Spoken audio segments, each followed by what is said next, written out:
and son reunion is complete, and now the relatives who cared for Elian say they want to see the boy again. The Elian effect, what is it? And could it warm relations between the U.S. and Cuba? And the effort to stave off hunger in Ethiopia. It may be too little, too late. From the CNN Center in Atlanta, this is WorldView. Hello, I'm Brian Nelson. Andrea Hall is off, and thank you for joining us. Well, the last time that Elian Gonzalez was seen publicly, he was crying amid a crowd of armed federal agents. Well, now newly released photos show the boy laughing and smiling with his father as they spend some time out of the public eye. These photos have just been released. They were shot by an assistant to their attorney, Greg Craig, at the family's request. This one shows Elian and his father walking. It appears to be hand in hand. There are 5 photos in all. Here, Elian and his father are having lunch in that residence they're staying at Andrews Air Force Base, just outside of Washington.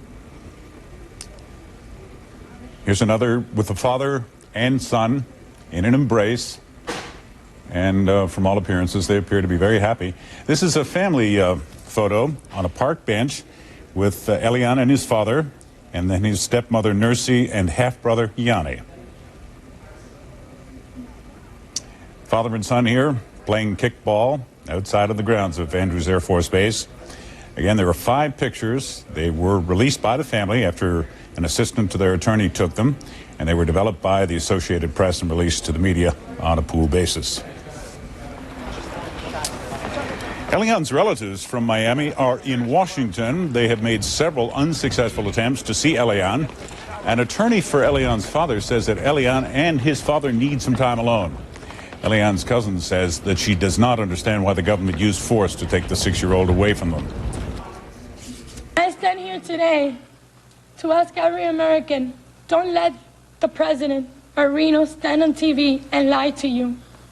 They've lied to my family. In a way, I trusted the word that she once said, that this boy was not going to be forced out of the house. And that was a lie. I think that the right thing to do here is to give this time to Elian and to give this opportunity to his father in peace to reconnect as a family would. And then over time, of course, it'll be possible for members of the family to talk to Juan Miguel and to see Elian, but to come up to Washington to make demands without arranging in advance, I think that's not the way to go about it. On this Easter Sunday, it was a much different scene in Miami's Little Havana neighborhood. The area was the scene of day-long protests over the government raid to retrieve Elian. And CNN's Gary Tuckman has more on the situation there now. The block where Elian Gonzalez had lived for nearly 5 months is now quiet. With the boy gone, so are the protesters. In the hours following his forced removal from the house, there were fears violence would spin out of control. There were more than 270 arrests, scores of fires set in the streets of Little Havana, and pepper spray and tear gas were used by the police to subdue the crowd. But nobody was seriously hurt. And on Sunday, Little Havana, for the most part, has been peaceful. That doesn't mean many Cuban Americans aren't still angry. Where could I go after seeing that savage oppression? That is something that is expected in Cuba, but not here. More than 100 Cuban exiles attended a sunrise Easter Mass, offering prayers for a peaceful reconciliation for the Gonzalez family. Maybe, what he needs right now is the love of his father, and hopefully the two families can come together and love each other the way that we're supposed to love each other, and that includes forgiving and accepting. But anger still seethes from the mouths of the Miami relatives and their attorneys. Cousin Maris Laces and great uncle Lazaro are in Washington, still hoping to see Elian. There was no need for this. There was no need for my family to have guns against them. There was no need for Elian's fear. And a family attorney says she has no faith in the father's ability to speak for himself. I think Juan Miguel is truly controlled by Castro. And that's not in Elian's best interests. Juan Miguel, hopefully a loving father, one day may be able to speak freely. And I would assume any loving father would want the transition to occur in a way that Elian is best served. Certainly being snatched at the point of an automatic machine gun was not the best way for it to be done.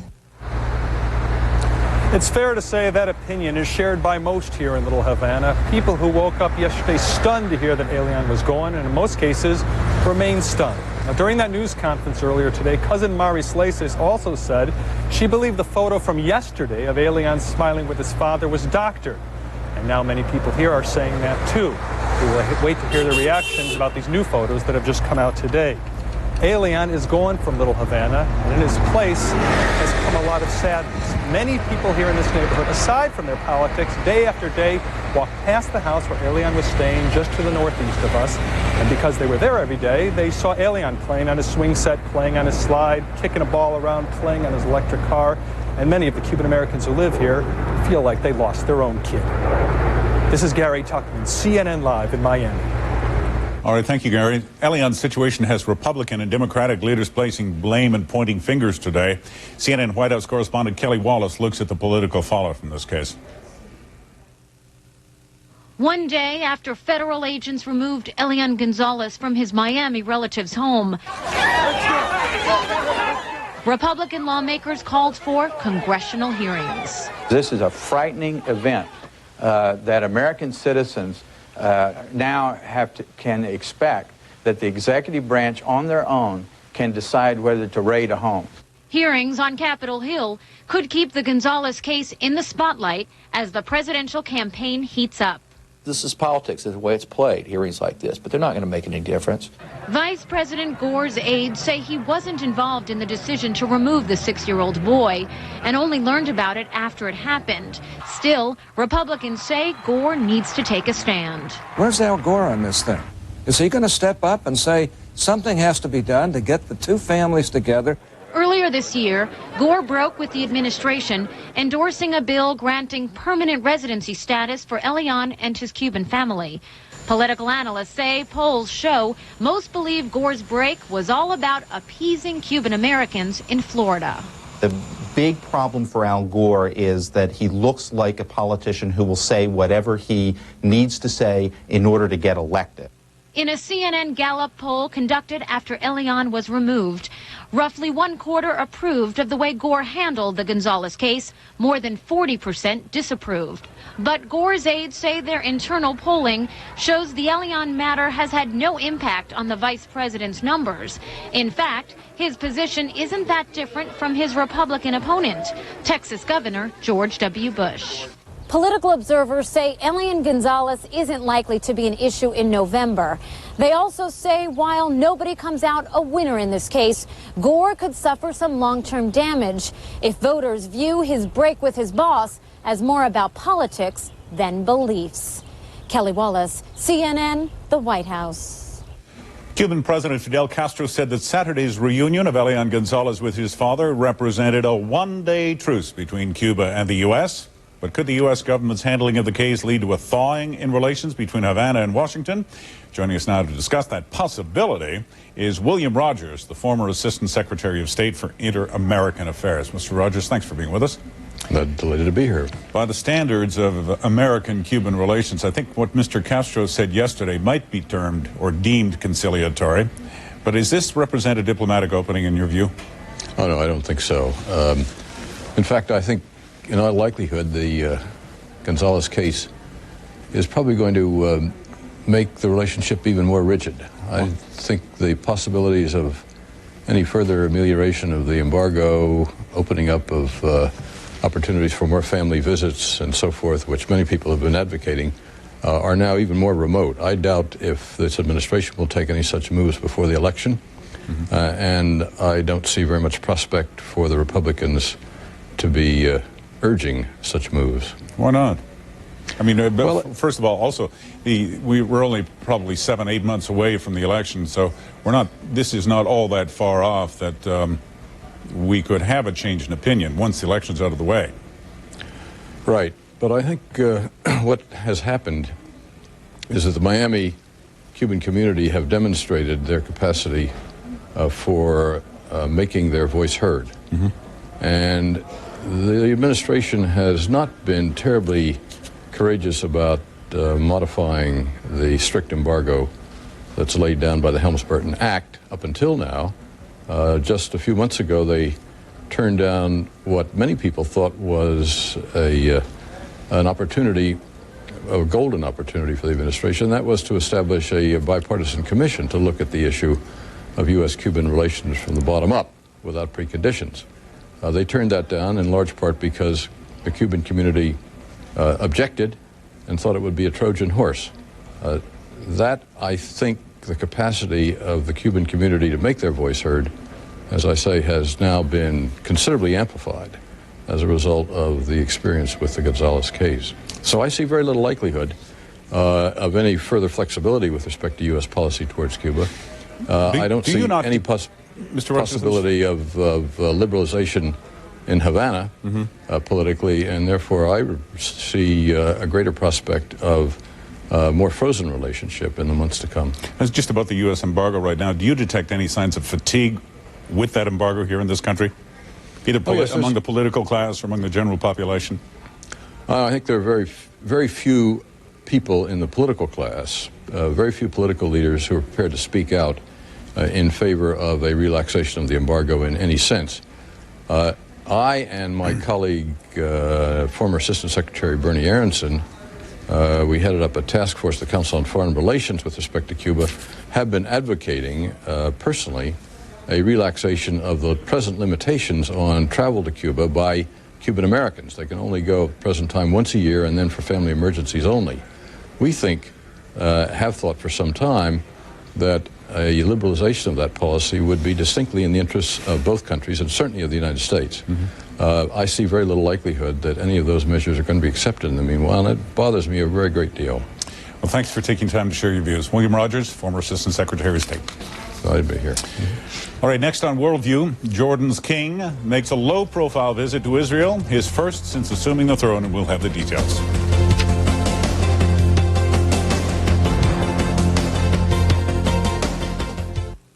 To better protect your yard from bugs, we got inside the mind of the bug. I'll eat your lawn, I'll eat your plants, I'll eat everything, and you can't stop me! Introducing Bayer Advanced Lawn and Garden Multi-Insect Killer. It kills bugs on contact. You can't stop!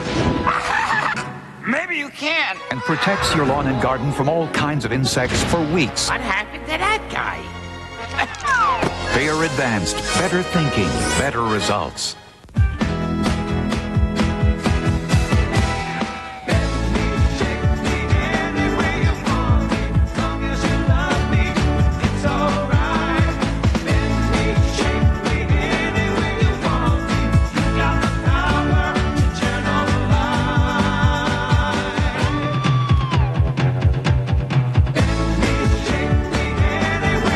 Flexible metal frame. Flex-On by Marchon.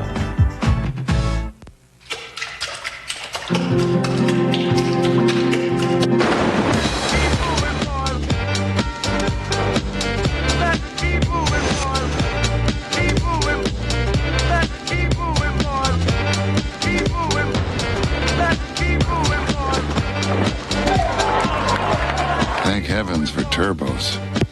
Introducing the all-new Volvo V70 T5, the next generation family car.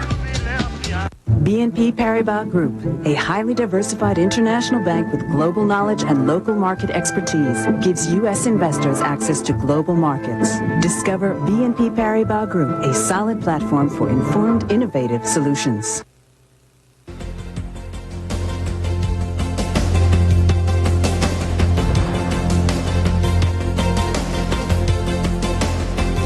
These are some of the new pictures released today of Elian Gonzalez and his father at Andrews Air Force Base. There you see Elian and his father having lunch in their residence at the base. A total of 5 pictures released today. Elian and his father in an embrace on a couch. And one more. This is a family photo of Elian and his father, his stepmother, and his half-brother. Those were taken today at the family's request and released to the media. In other news, Christians around the world are celebrating Easter. More than 100,000 people gathered in and around St. Peter's Square on Sunday for a 2-hour Mass led by Pope John Paul II. The Pope wrapped up Holy Week with Easter greetings in 61 languages. In Jerusalem, thousands of pilgrims observed Passover by making their way to the Western Wall, the most sacred Jewish religious site. Jordan's King Abdullah II paid a visit to the Holy Land on Sunday, and while there, he met with the Israeli Prime Minister Ehud Barak, and he made a plea for peace. CNN's Jerusalem Bureau Chief Walter Rogers has more. King Abdullah II of Jordan crossed the Gulf of Aqaba into Israel aboard the royal yacht named for his queen, Rania. Waiting to greet him, Israel's Prime Minister Barak.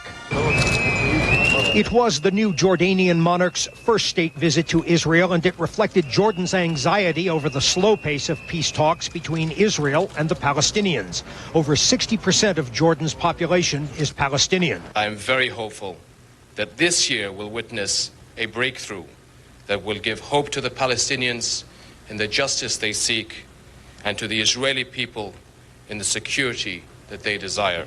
Prime Minister Barak's government enters final status peace talks with the Palestinians here in Eilat in a week. He tried to be encouraging.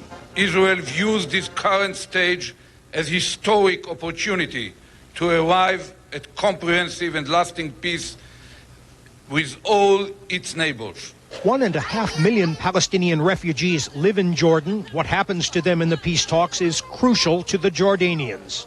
And our nightmare will be that all the refugees' issues are not dealt with. No return, no compensation, and just they stay as they are without any change. Jordan's internal stability is a cornerstone of Israel's security. The last thing Israelis want is to see that boat rocked. Jordan, as a buffer between Israel and Iraq, is a crucial component of long-term Israeli security. Jordan and Israel have been good neighbors for 5 years, but both know the Palestinian issue is central to a stable relationship. And Mr. Barak says the window is still open for progress with the Palestinians. There is a golden opportunity with Arafat in power, with Clinton still in power, with this government in Israel that wants to make peace. King Abdullah's father, the late King Hussein, became a silent player in the peace between Israel and the Palestinians. Now King Abdullah has to play out his father's hand. Walter Rogers, CNN, Eilat, Israel. And coming up on CNN WorldView, food is scarce and so is rain. An African nation struggles to survive in the face of drought and hunger. And we'll have a look when we return.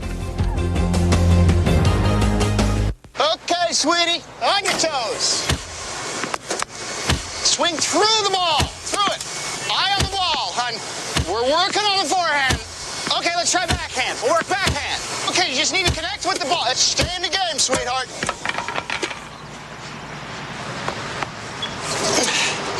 Now, don't be afraid to charge the net. How do you plan on financing your retirement? Conseco's annuities have tax advantages that can help. Conseco, step up.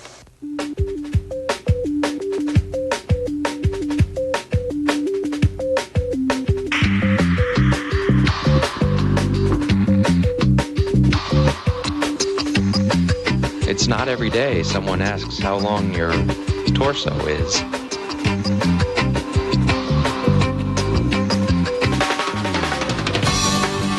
But you'll get a suit that fits. Land's End. Life is in the details.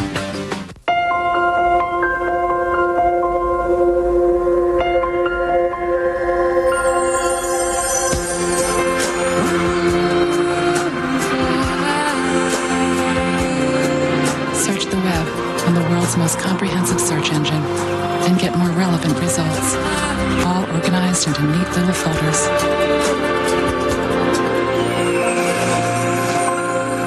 Northernlight.com, just what you've been searching for.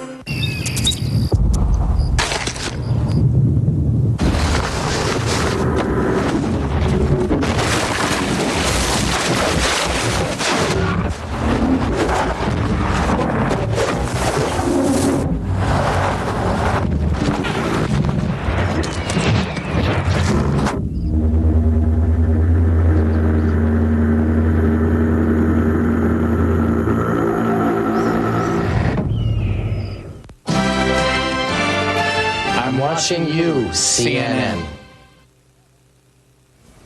We are now less than a day remaining before the launch of the next space shuttle mission. The shuttle Atlantis is scheduled to lift off from Florida's Kennedy Space Center Monday afternoon.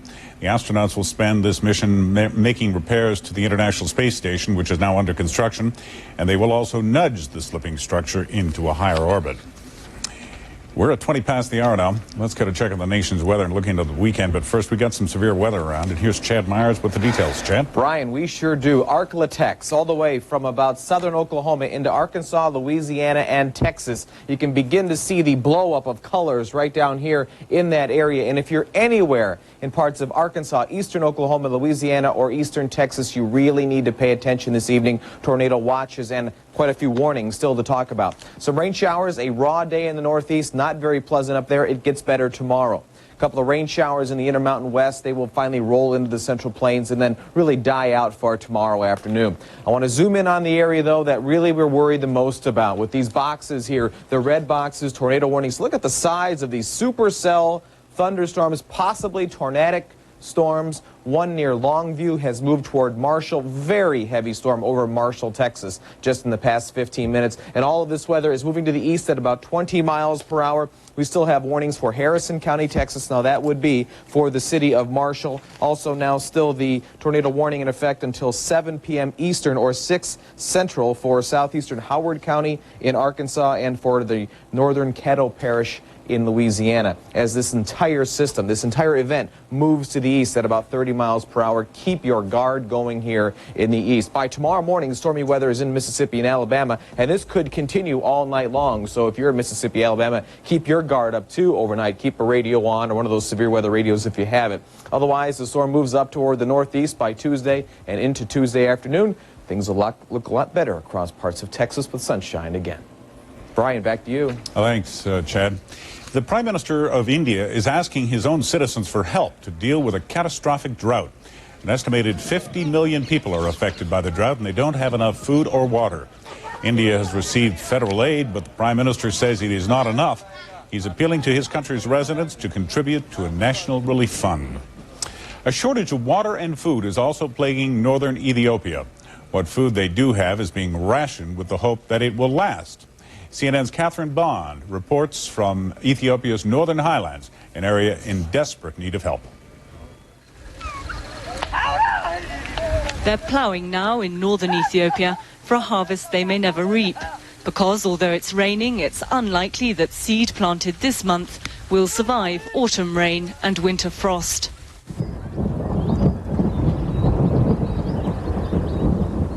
It's the weather here that everyone's watching to predict if the famine already affecting southern Ethiopia will spread to the country's densely populated highlands.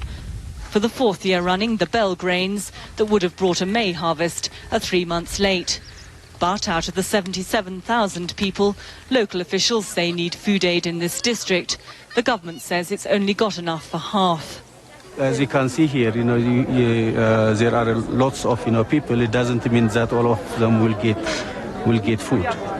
So what they can do is try to target the most affected people, the most needy people from them.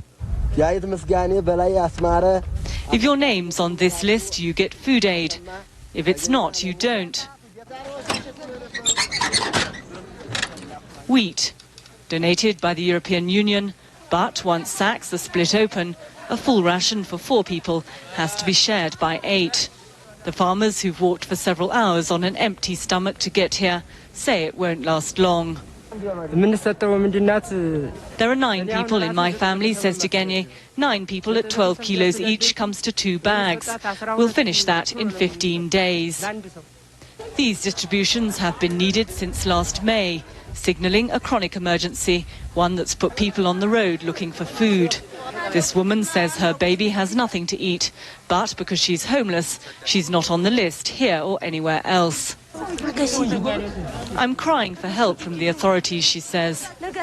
Her fate will depend on the charity of others, each receiving several measures of wheat, doled out in tins.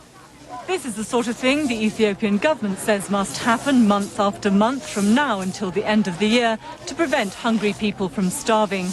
Catherine Bond, CNN, Shariganet, Ethiopia. 6 weeks before one of the biggest games of my life. I felt a strange pain in my chest. What my doctor found was my toughest opponent yet. 3 of my arteries were more than 90% blocked. After recovering from surgery, lowering my high cholesterol became more important than football. Later, I was fortunate enough to coach my team in the biggest game of the season. That's the kind of play we need. Along with a healthy diet and regular exercise, taking Zocor every day helps significantly lower my total cholesterol. Zocor is a prescription medication and is not right for everyone, including women who are nursing, pregnant, or may become pregnant, or people with liver problems. Your doctor may do blood tests to check for liver problems, because serious side effects can result. Tell your doctor about any muscle pain or weakness you experience while on Zocor and about any medicines you are taking. When diet and exercise are not enough, talk to your doctor about Zocor. Take care of yourself. It's your future. Be there. Sponge. How's everything look? Looks good. It's real good. What's his BP? 120/80. Okay, folks. Close him up. You're not Dr. Stewart. No. But I did stay at a Holiday Inn Express last night.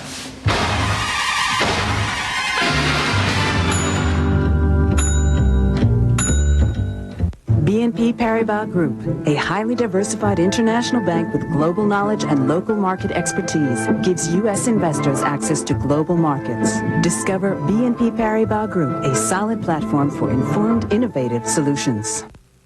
Wednesday on CNN. Join host Wolf Blitzer as he brings voters face-to-face with Senate candidate First Lady Hillary Clinton. The New York Senate race, a late edition town meeting live Wednesday, 10 Eastern on CNN. And once again, these are some newly released photos of Elian Gonzalez and his family during their stay at Andrews Air Force Base. This is Elian with his father hand in hand outside on the base in a walk. This one shows the family in a family photo. Elian, his father, his stepmother, and his half-brother. And the final one on this Easter Sunday for now, Elian having lunch with his father. These are photos taken at Andrews Air Force Base as the family tries to get reacquainted and preparing for the next few days. And once again, to recap our top story, Elian and his father remain in seclusion at Andrews Air Force Base in Maryland. Elian's Miami relatives were turned away from the base earlier Sunday, but they still hope to see the boy. A little later on CNN, a special edition of Reliable Sources. We'll look at how the media handled the Elian Gonzalez stories, and that is at 8:30 Eastern Time, 0130 GMT. And stay tuned for a special live edition of CNN Time. That's at 9 p.m. Eastern, 0200 GMT. And that's it for this edition of Worldview from the CNN Center in Atlanta. I'm Brian Nelson. For our viewers in North America, Business Unusual is up next after a check of our headlines. Closed captioning is brought to you by Bell Atlantic, your guide through the wiles of communications.